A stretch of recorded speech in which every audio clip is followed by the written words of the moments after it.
እትዬ ሀና እንዴት ነሽ? ደህና ነኝ። እንኳን ደህና መጣሽ። እንኳን ደህና ቆይሽኝ። አታውቂኝም እንዴ?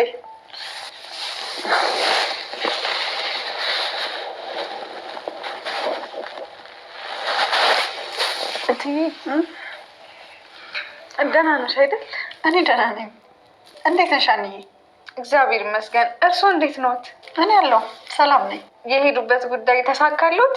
አዎ እግዚአብሔር ረዳኝ፣ ተሳክቶልኛል። ኦ ደስ ይላል በጣም።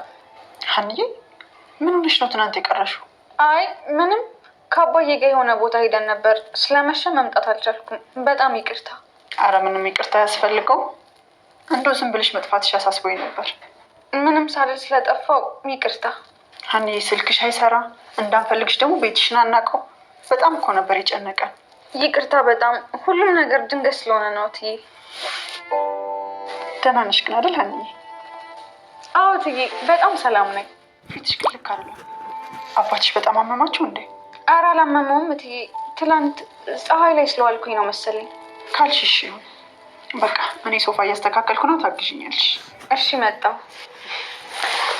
እትዬ ስለተጨነቃችሁልኝ በጣም አመሰግናለሁ። እንዴት አንጨነቃና? ሰው አይደለን እንዴ? የሰው ነገር እንዴት አያስጨንቀንም? እሺ አመሰግናለሁ። መጣሁ፣ እኔ አግዝሻለሁ።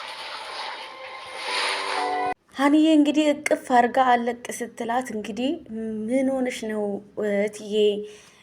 ሰላም ነው ወይ? ሄድሽበት ተሳካልሽ ወይ እያለች እንግዲህ ግን ያው እናት አይደለች ስታቅፋት የሆነ ነገር የወረራት የሆነ ነገር እየተሰማት ይመስለኛል። የእናት አንጀት ያው የሆነ ነገር ይሰማዋል ብዬ አስባለሁ። እና ሀኒም ቢሆን ልክ እንደ እናቷ ነበር ሄዳ ጥምጥም ያለችባት ማለት ነው። እና ሰላም ውድና የተከበራችሁ የኔ ውድ ቤተሰቦች እንዴት ናችሁ? ነው ያለውኝ።